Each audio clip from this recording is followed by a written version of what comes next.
তাড়াতাড়ি রেডি হয়ে নে ফাটা, না হলে কিন্তু এবার কপালে কষ্ট আছে। বালে আমি রেডি হবো কেন? আমি তো বলেছি আমি স্কুলে যাবো না। এবার বেশি দোল করলে কিন্তু আমি বাইরে থেকে চলে যাবো। দেখ ভালোভাবে বলছি রেডি হয়ে যা, না হলে কিন্তু তোর বাবা আসলে তো কপালে কষ্ট আছে। বৌমা, বাচ্চা ছেলে কিছু বোঝে না, ও কইভাবে বললে কেউ বুঝবে নাকি? দাদু ভাই, তুমি স্কুলে না গেলে তুমি বড় হবে কি করে?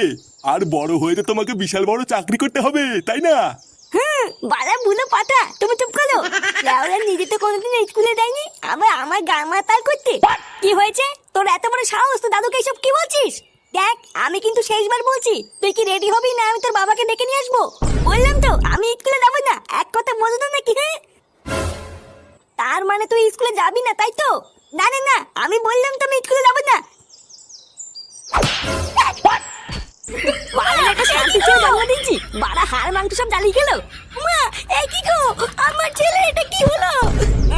মাগি আমার ছেলে এটা কি হলো? গোদার বাল একটা বাতা ছেলেকে রেডি করতে পারে না, শুধু ঘরে বসে বসে গেলাই শিখেছে। তাড়াতাড়ি ওকে রেডি করে দাও, আমাদের